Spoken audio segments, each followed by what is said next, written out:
আমরা বহুভুজ বা পলিগন এই অধ্যায়টি নিয়ে আলোচনা করছি। সো আমরা দেখো, আমরা আগের লেকচারে বহুভুজের সংজ্ঞা, বহুভুজের বাহু, শীর্ষবিন্দু বা কৌণিক বিন্দু এবং কর্ণ নিয়ে আলোচনা করেছি। আজকের লেকচারে আমরা বহুভুজের যে প্রকারভেদ রয়েছে সেই প্রকারভেদ নিয়ে আলোচনা করব। প্রথমটা রয়েছে কুব্জ বহুভুজ এবং অপরটি রয়েছে অকুব্জ বহুভুজ। 5টি বহুভুজ অঙ্কন করেছি। এই 5টি বহুভুজের মধ্যে কতগুলো আমাদের কুব্জ বহুভুজ রয়েছে এবং কতগুলি আমাদের অকুব্জ বহুভুজ রয়েছে। তো কুব্জ বহুভুজ কাদেরকে বলা হয়? কুব্জ বহুভুজ সেই সকল বহুভুজকে বলা হয় যে সকল বহুভুজের সমস্ত কর্ণগুলি ওই বহুভুজের ভেতরে থাকবে। আমরা আগের লেকচারে বলেছিলাম যে কর্ণের ডেফিনেশন কি। কর্ণ বলেছিলাম যে দুটি পরপর অবস্থিত নয় এরকম যে কোনো দুটি শীর্ষবিন্দু বা কৌণিক বিন্দুকে যুক্ত করলে যে সরলরেখাংশ পাবো সেটাকে বলা হয় আমাদের কর্ণ। তাহলে দেখো এই দুটো পরপর রয়েছে, তার মানে এটা সঙ্গে যদি আমরা এটা যুক্ত করি তাহলে একটা কর্ণ পাবো। অনুরূপভাবে এই ই এর সঙ্গে সিকে যদি যুক্ত করি আমরা তাহলে কর্ণ পাবো। অনুরূপভাবে এ আর ডি পরপর অবস্থিত নয়, এই দুটো যুক্ত করলে আমরা কর্ণ পাবো। ডি এর সঙ্গে বিকে যুক্ত করলে কর্ণ পাবো, আবার এর সঙ্গে সিকে যুক্ত করলে কর্ণ পাবো। তাহলে দেখো এখানে যতগুলো কর্ণ পেয়েছি প্রত্যেকটা কর্ণই কিন্তু আমাদের বহুভুজের ভেতরেই রয়েছে। সুতরাং এই যে বহুভুজ এ বি সি ডি ই, এই বহুভুজটাকে বলা হয় কুব্জ বহুভুজ। তেমন এক কথায় বলবো আমরা যে সকল আমাদের কর্ণগুলি ভেতরে থাকবে। অনুরূপভাবে দেখো যে P Q R S T এই যে আমাদের বহুভুজ রয়েছে, তাহলে বহুভুজের কর্ণ কী করে পাবো? পরপর অবস্থিত নয় এরকম যে কোনো দুটি আমরা কী নেবো? শীর্ষবিন্দু নেবো। দেখো পি আর কিউ পাশাপাশি অবস্থিত, পি কিউকে বাদ দিয়ে আমরা পি থেকে কিউকে টানবো, পি থেকে আমরা আরকে যুক্ত করবো। সো পি এবং আর দুটো যুক্ত করলাম, এর একটা কর্ণ পেলাম। দেখো পি এবং এস পরপর অবস্থিত নয়, সো পি এর সঙ্গে এসকে যুক্ত করো, এ একটা কর্ণ পেলাম। তারপর দেখো যে আর এর সঙ্গে এস আছে কিন্তু টি নেই, আর এর সঙ্গে টিকে যুক্ত করো, এস এর সঙ্গে কিউকে যুক্ত করো, টি এর সঙ্গে কিউকে যুক্ত করো। বহুভুজ রয়েছে, এই বহুভুজের প্রত্যেকটা কর্ণ দেখো বহুভুজের ভেতরে অবস্থিত। সো এটাও হলো আমাদের একটি কুব্জ বহুভুজ। অনুরূপভাবে দেখো এম এন ও পি যে আমরা চতুর্ভুজ এঁকেছি বা একটা বহুভুজ, সেই বহুভুজের কর্ণগুলো অঙ্কন করো। দেখো এম এন একটা কর্ণ, এম ও একটা কর্ণ, পিএন একটা কর্ণ। এই বহুভুজের কর্ণগুলি সমস্ত ভিতরে রয়েছে। সো এটাও আমাদের কুব্জ বহুভুজ।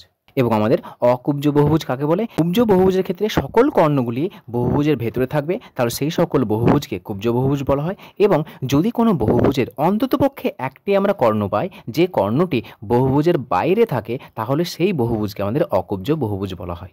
যেমন দেখো দেখো বি আর সি পাশাপাশি আছে কিন্তু বি আর ডি পাশাপাশি নেই, সুতরাং আমরা এটা যুক্ত করতে পারি।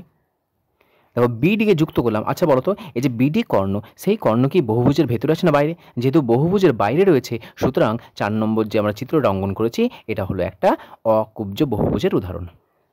অনুরূপভাবে এটা নাম দিয়ে দাও এ বি সি ডি ই, এ একটা বহুভুজ অঙ্কন করেছি। এই বহুভুজে দেখো সি এবং ই যেহেতু পাশাপাশি অবস্থানে, তাহলে আমরা কর্ণ পাবো একটা।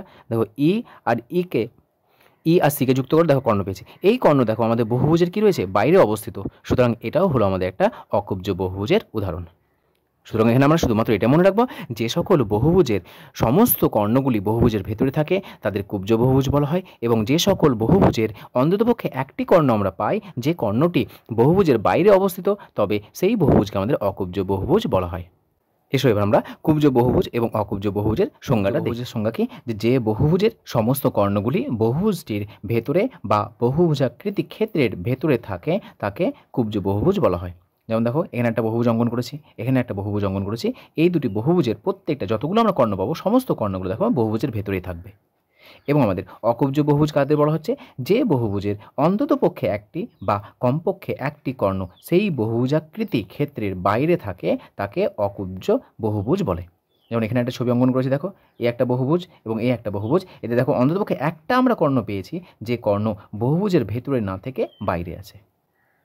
তাহলে আমরা কুব্জ বহুভুজ এবং অকুব্জ বহুভুজ কাকে বলে আমরা দেখলাম। নিচে প্রশ্ন লেখা আছে যে নিম্নলিখিত চিত্রগুলির মধ্যে কুব্জ বহুভুজ ও অকুব্জ বহুভুজগুলি চিহ্নিত করতে বলেছে।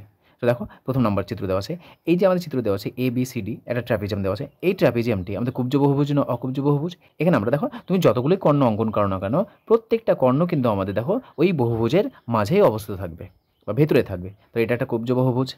2 নম্বর দিকে তাকাও, এটা কি আমাদের দেখতে পাচ্ছি আমরা টি আর আর, একে যদি আমরা যুক্ত করি দেখো অন্ততপক্ষে একটা কর্ণ পাচ্ছি যে কর্ণ আমাদের বহুভুজের বাইরে, সুতরাং এটা হলো আমাদের অকুব্জ বহুভুজ। সো এটা লিখে নাও, কুব্জ বহুভুজের ক লিখছি আর অকুব্জ বহুভুজের পাশে অ লিখছ, তাহলে বুঝতে সুবিধা হবে।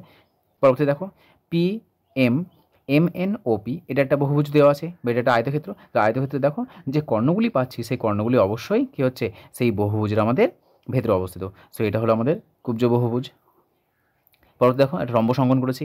এই রম্বসের তুমি যতগুলোই কর্ণ অঙ্কন করো না কেন, প্রত্যেকটি কর্ণ দেখো সেই বহুভুজে কী থাকবে, মাঝেই অবস্থিত থাকবে বা ভেতরে থাকবে। সো এটা হলো আমাদের কুব্জ বহুভুজ। পরবর্তী দেখো A B C D E F একটা বহুভুজ। এই বহুভুজে দেখো কোন দুটি কর্ণ, তুমি অন্তপক্ষে একটা কর্ণ দেখো যে কর্ণটি আমাদের বহুভুজের বাইরে অবস্থিত। দেখো বি আর ডিকে যুক্ত করো, তো দেখতে পাচ্ছি আমরা এটা বাইরে অবস্থিত, সুতরাং এটা হলো আমাদের অকুব্জ বহুভুজ। অনুরূপভাবে দেখো আমরা একটা ষড়ভুজ নিয়েছি। এই ষড়ভুজের তুমি যতগুলোই কর্ণ অঙ্কন করো না কেন, প্রত্যেকটা কর্ণ দেখো বহুভুজের ভেতরেই অবস্থিত হবে।